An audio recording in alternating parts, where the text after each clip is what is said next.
Grand Rising. How everyone doing this rising? Make sure my mic is up. Okay, everything's working good. What's going on, everyone?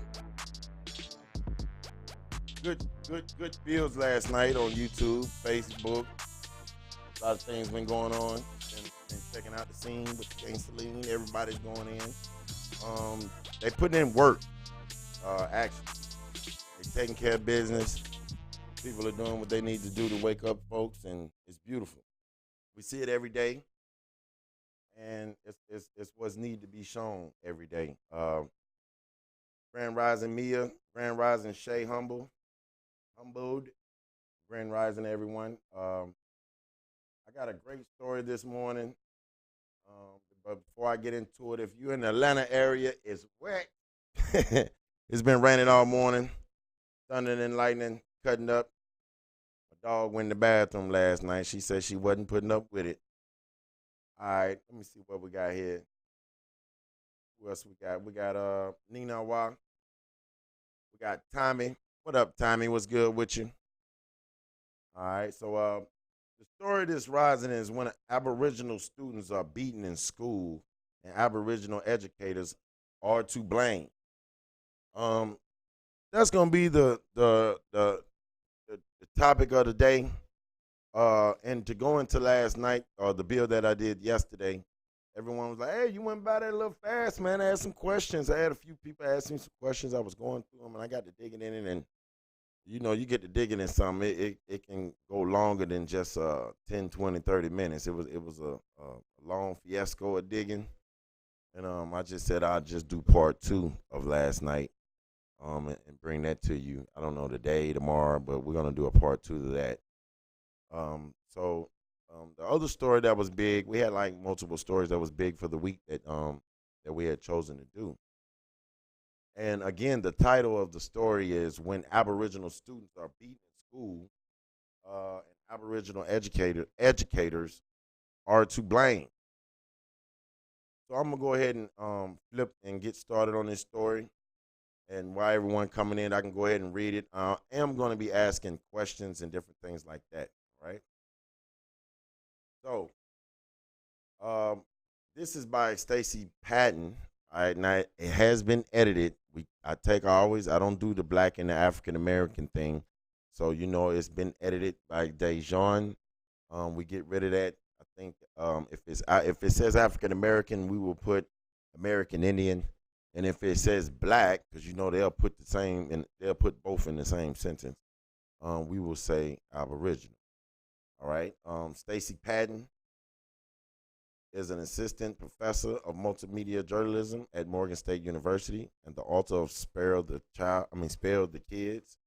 Why Whipping Children Won't Save Aboriginal America. See that? See how we did that? Aboriginal America instead of Black America. All right.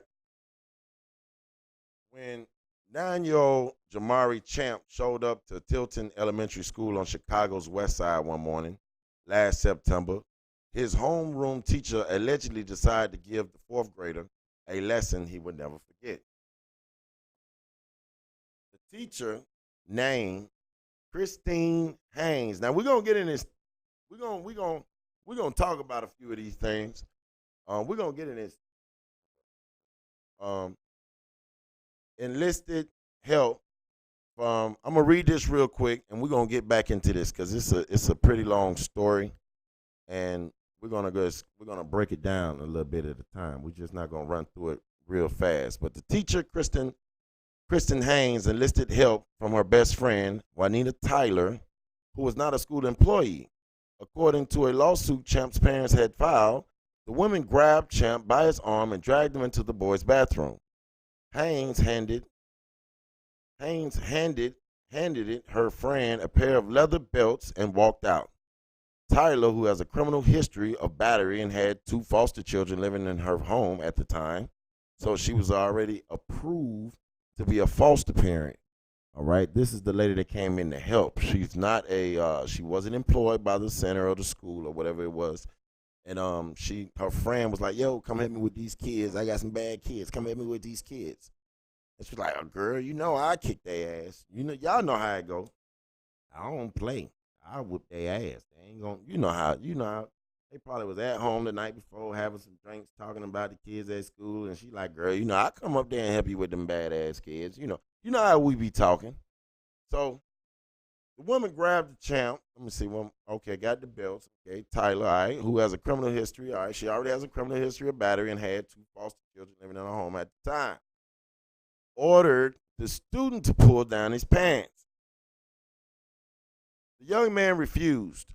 And then Tyler allegedly slapped the boy on the lips with an open hand and beat him with his clothes on. He was left with broken skin and abrasions on his body. Now he has PTSD and feels unsafe at school. Students have bullied him and teachers have reportedly laughed at him. Haynes was removed from the school and placed on paid leave after she and Tyler was arrested and charged with battery. So they did charge her. All right, they did charge her. They charged her with battery, and the teacher and the person that came in to help the teacher. So, let me see.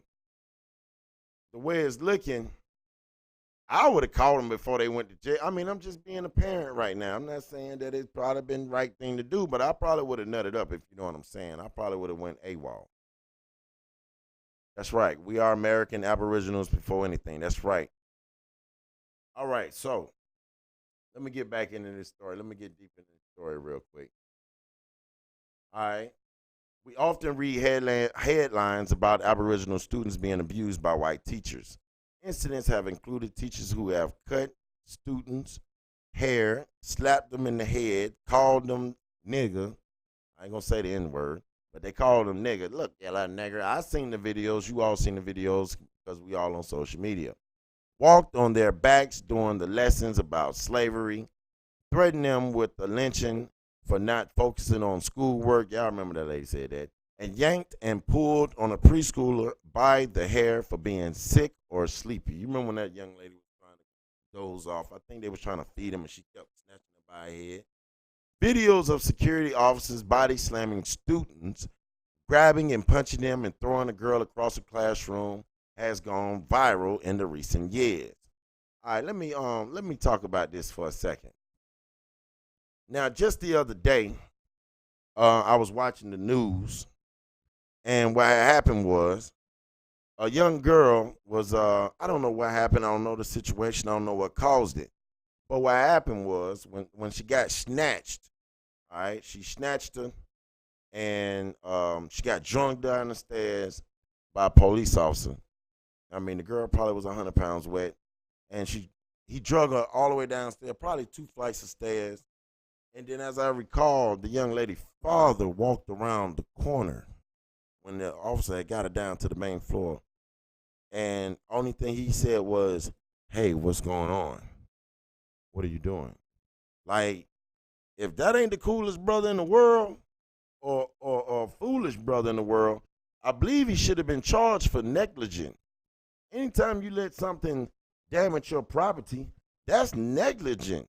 If something hurt, something that comes from your loins, that's negligent. You gonna let somebody hurt your baby, and it don't take all that. If you whoop your kids in the grocery store, don't they take you to jail? I'm just saying. I think you go to jail. So if you go to jail for whooping your kids in school for them the way they act, what gives them the right to grab, slam, drag our young ladies, not to mention the young boys, but the young ladies down stairways and stuff and manhandle them like they're men? This stuff need to come to an end. It need to come to an end. And we, the parents, are sitting around. What Bernie Mac say? Them punk ass parents over there. Them punk ass parents. You scared of the kids. You scared of the teachers. You just scared of every goddamn thing. He's just a punk ass parent. That's what she is. You're a punk ass parent. Okay, let's go. I said it. Because this is retarded. But the Chicago incident demonstrates that violence in education against Aboriginal children is not just perpetrated by white teachers and administrators. Aboriginal educators have the idea that Aboriginal bodies deserve punishment what is that? uninternalized violence, un,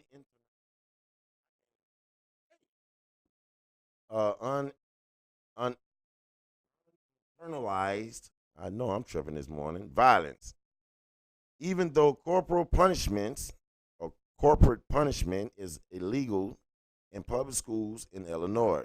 So I wonder how long it's been illegal in Illinois. At 2 9, because I got beat in school. Yep, yeah, I was in Chicago. I went to St. Paul Lutheran School on South Chicago off of, no, it was off South Chicago and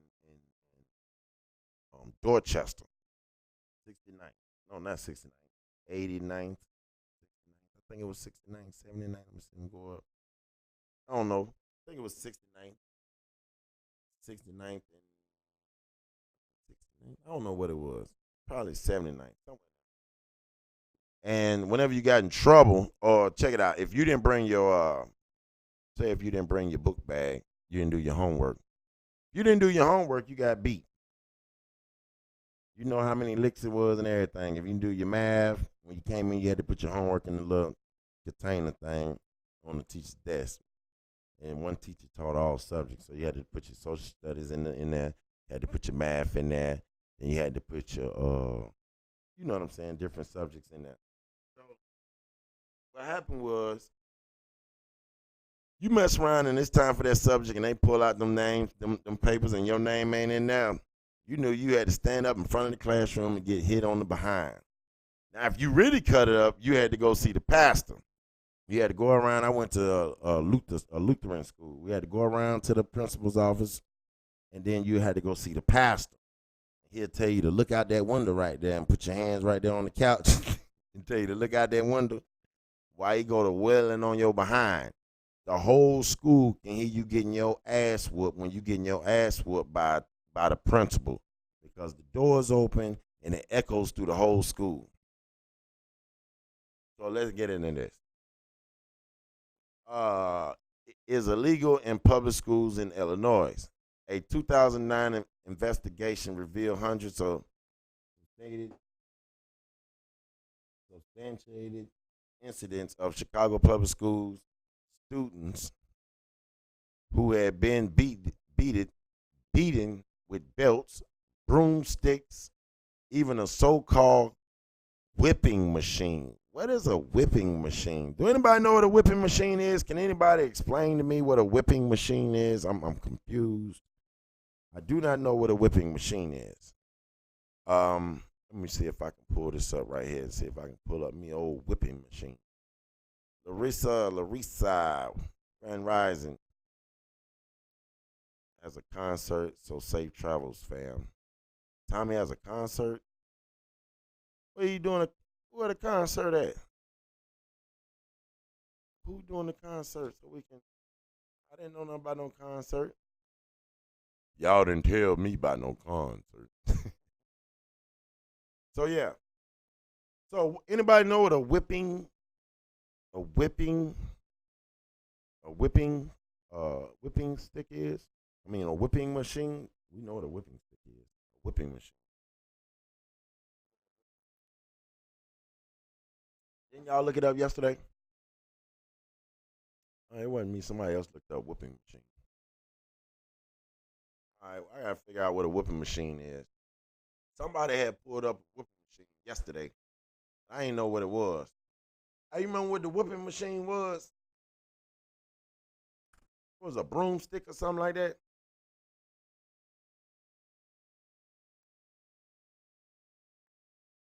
Pamela Hall. Have you ever heard of a whooping machine? A whooping machine. They say we got beat with whooping machines. I never heard of a whooping machine. So I know about the broomstick. I know about the extension cord. I know about the leather belt. I know about the scrap. My great grandma used to whip us with the scrap, and we didn't go to bed when we were supposed to. She was coming in. Boy, I'm going to get this scrap, boy, if you don't go lay down. And we be in there jumping. Ooh, and she's just coming in. Tear you up. That was a scrap. Then my mom, she might just catch you with a right hook. Ooh, knock you out. She didn't play with belts too well. She just knocked you out. Scared of my mama. But let me get back into the story and see if we can pull up. Someone pull that up for me. The problem is pervasive. Oh, maybe that was the wrong page. All right, the problem is pervasive.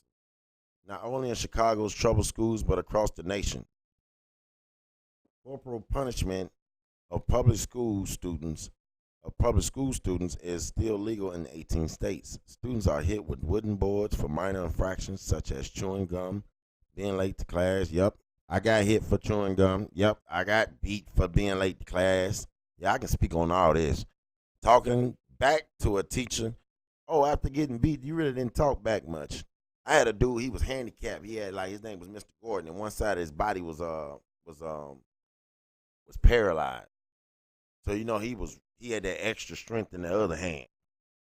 And he used to look funny when he beat you. So the whole class used to laugh when you get a whooping, and he'll end up whooping 4, 5 other people before it get over with. Cause you can't help but laugh. All right, but students are hit with wooden boards for minor infractions such as chewing gum, being late to class, talking back to teachers, rolling their eyes, failing to do homework. Hey, you getting beat for rolling your eyes, failing to do homework. Now, I just talked about the homework thing. I know that for a fact. We got beat for not doing homework. I remember going to Dr. Crawford them school up in Chicago as well. They beat us too. I remember one time they whooped the whole school. They lined up the whole school and everybody got that behind whoop. We had to go put our hands on this little deep freezer and the whole school got beat. I remember that. I remember that. Dang, I got some beatings. So y'all be like, what wrong with Coach? Coach used to get beat. No, I'm just for real though. Them schools used to whip our behind. And then at the end of the school year, Miss Hope at St. Paul, we used to take her stick and throw it away. Like at the end of the year, we used to sneak it, and you know what I'm saying? Like somebody will take it home with them or something, or we'll just get it away from her. So every year she had to get a new stick. All right, let me see where we was at. The most recent statistic from the Education Department Office of Civil Rights and reports from the ACLU Human Rights Watch and Indiana University Equity Project show that despite a gradual decline in paddling, Aboriginal children are likely to be disciplined more frequently than their white peers, even though there's no significant difference in behavior between the groups. In the top 10 paddling states with large proportions of Aboriginal children attend schools where they are routinely hit were also the top 10 lynching states in the early 20th century. How about that? So how about that? So where we got beat the most is where we was lynched the most. So really what it was just a reaction to what was going on. It was just like, hey, I don't want my son getting caught up out there, so I'm gonna beat him at home so he don't go out there and get caught up in that crap. And then what was happening was, I believe our parents was teaching us to be mannerable to them so-called peers, and then we'll end up being lynched, being all nice and gullible and stuff. You know what I'm saying? Trying to respect our parents and have some type of dignity about ourselves, end up getting snatched up. A lot of stories. How he get snatched up? He was nice, you know what I'm saying? Walking down the street, somebody spoke to, hey, how you doing? And allowed them to walk up on. Ain't no group of nobody walking up on me. I don't care who you is. Group of folks, I'm just walking home, you know what I'm saying? Hey, buddy, how you doing? No, I'm going the opposite way. I'm gonna keep my distance. I don't think none of you white boys can outrun me. Let's go. We about to go. You know what I'm saying? I ain't going for that. So maybe it just played a toll on us.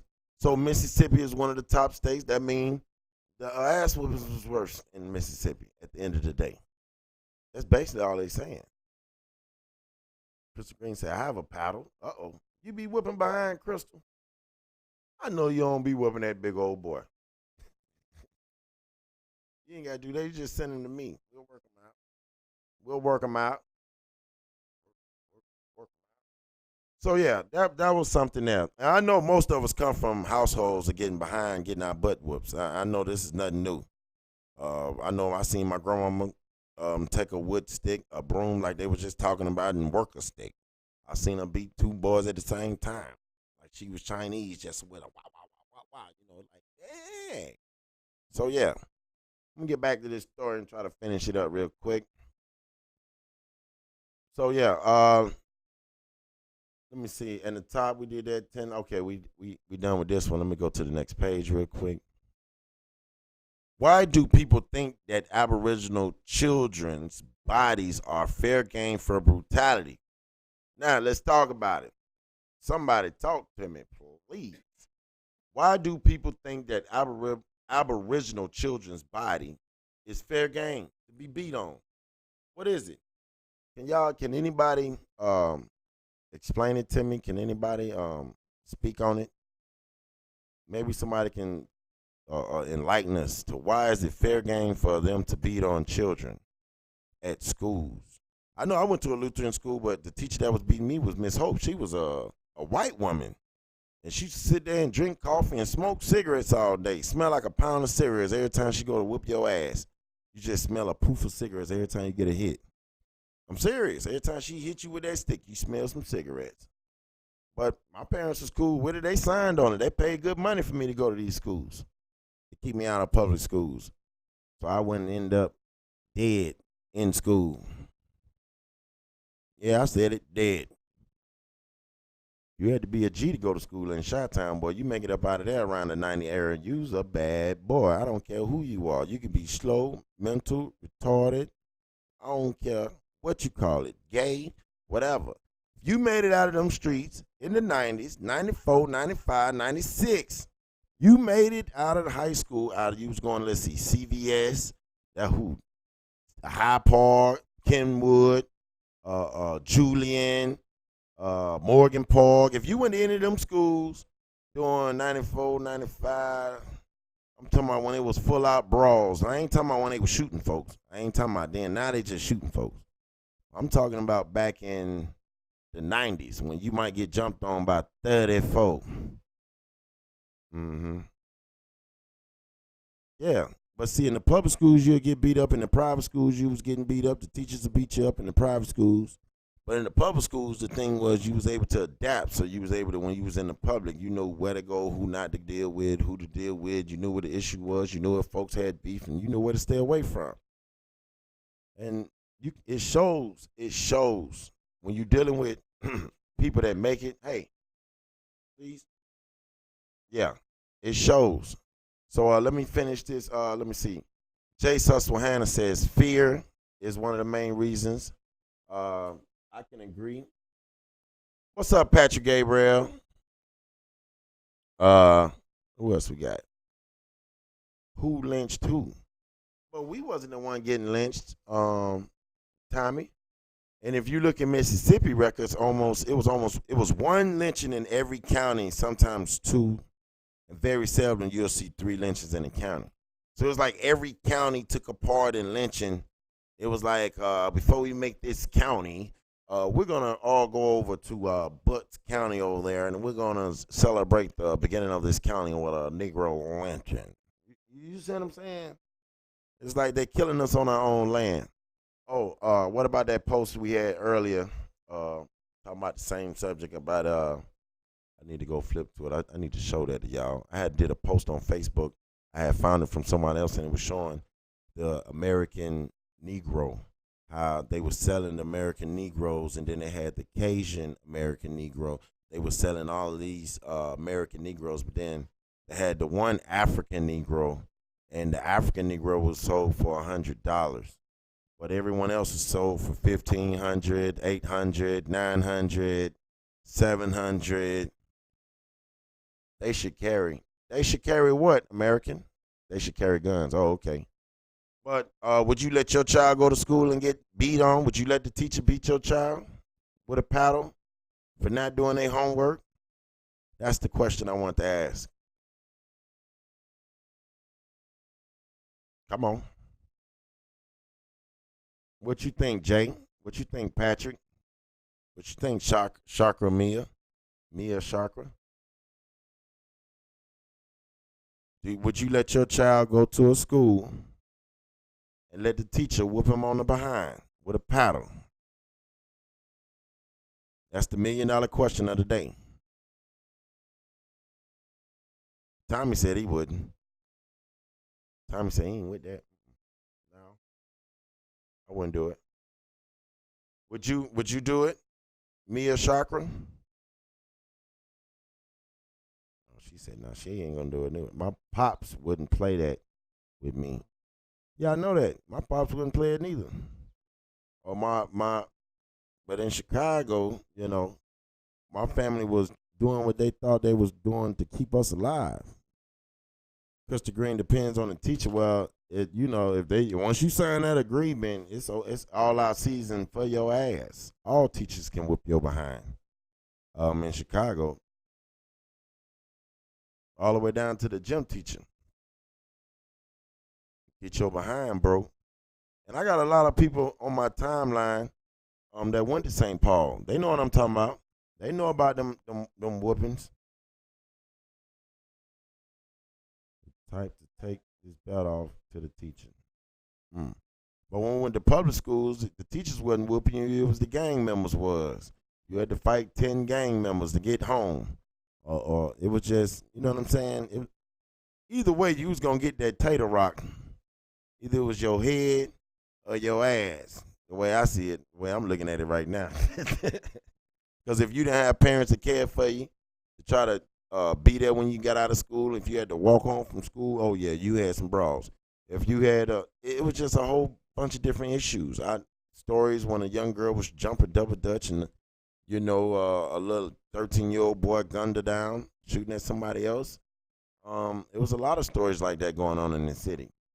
So I don't know. It goes both ways. I think my folks did the best thing they could for the situation that was going on at hand with the gang wars we had going on at the city at the time.